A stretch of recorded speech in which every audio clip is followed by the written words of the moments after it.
कामयाब हर व्यक्ति होना चाहता है सुरेंद्र जी, लेकिन उस कामयाबी को पाने के लिए आपको एक बारी को ये भूलना पड़ेगा कि आप लाइफ में क्या हासिल कर चुके हैं, किस पोजीशन पे हैं। सोचना ये होगा जाना कहाँ है, राइट ना। सवाल ये है ही नहीं आप कहाँ थे, आज लाइफ में कहाँ पहुँच गए, सवाल ये अब यहाँ है, जाना कहाँ है। यस। अब उसके लिए लेकिन आपको बलिदान करना पड़ेगा। एक बलिदान के नाम से मुझे याद आ रहा है कि when I was into job जी। तो उस समय हमारे वहाँ पर जैसे क्योंकि मैं यूएस बेस्ड कंपनी में था तो वहाँ पे इंग्लिश का चलन सबसे ज़्यादा था। तो अगर आपको किसी से भी बात करनी है तो हम इंग्लिश के अंदर कॉन्वर्सेशन करते थे। दूसरा, वहाँ पे किसी को भी आप सर या मैडम बोल के बात नहीं करेंगे।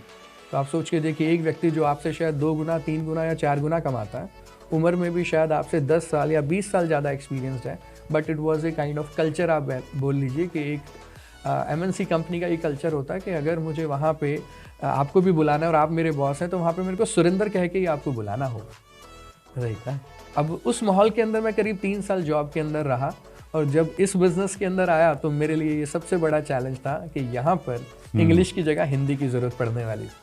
तो शुरुआती समय के अंदर ये एक बहुत बड़ा बदलाव मुझे मेरे अंदर करना पड़ा। यहाँ बदलाव की शुरुआत वहीं से हो जाएगी जहाँ से आप इस बिज़नेस के अंदर तरक्की बनाने का मन बना लें।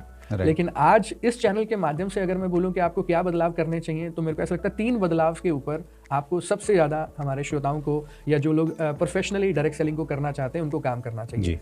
Number 1 is your dress up. आप दिखते कैसे, बिकॉज हमारा माइंड आपको देखने से पहले ही कुछ मिली सेकेंड्स पहले ही इस बात का अंदाज़ा लगा लेता है कि ये व्यक्ति किस तरीके के स्वभाव का, किस तरीके की अचीवमेंट का, किस तरह की नेचर का होगा। तो ये बहुत मैटर करता है। आप एक प्रोफेशनल बिजनेस के अंदर हैं, देन आपका जो अटायर हो, आपके जो कपड़े हो, आपका जो ड्रेस हो, वो आपका प्रॉपरली प्रोफेशनल ढंग का होना चाहिए। ये आई थिंक मेरे हिसाब से पहला बदलाव है जिसमें सबसे कम दर्द होने वाला है, सबसे कम प्रॉब्लम होने वाली है, और ये बिजनेस का ड्रेस कोड लेके आपको अपने बिजनेस को बिल्ड करना चाहिए। ग्रेट। दूसरी चीज़, आपको सीखने के लिए इस बिजनेस के अंदर तैयार रहनी चाहिए। ये एक बहुत बड़ा बदलाव है, राइट। हमने जनरली अपना ग्रेजुएशन कर लिया, पोस्ट ग्रेजुएशन कर लिया, या हाउस वाइफ है तो उन्होंने घर में सब बनाना सीख लिया।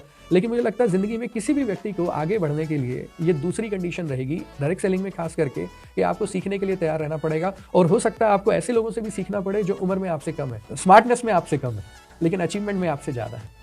तो मुझे लगता है दूसरा बदलाव ये बहुत ज़रूरी है कि एक बार आपको दोबारा से अपनी कंपास को 0 पे सेट करना पड़ेगा कि मैं कुछ भी नहीं हूँ। चाहे आप 5 लाख कमाते हैं या 50,000 कमाते हैं, उससे फ़र्क नहीं पड़ता, एटीट्यूड से काम करना पड़ेगा। तीसरा, मुझे जो सबसे ज़्यादा चीज़ जो लगता है इस बिज़नेस के अंदर जो लोग आ रहे हैं उनको अपना माइंडसेट जो है, राइट। इस बिज़नेस के अंदर आप 2 माइंडसेट से काम कर सकते हैं। एक, मैं ट्राई करके देखता हूँ, चल गया तो ठीक, नहीं तो कोई बात नहीं। एक सेकेंड माइंडसेट होता है जिसमें आपको लगता है नहीं मुझे करियर बनाना है।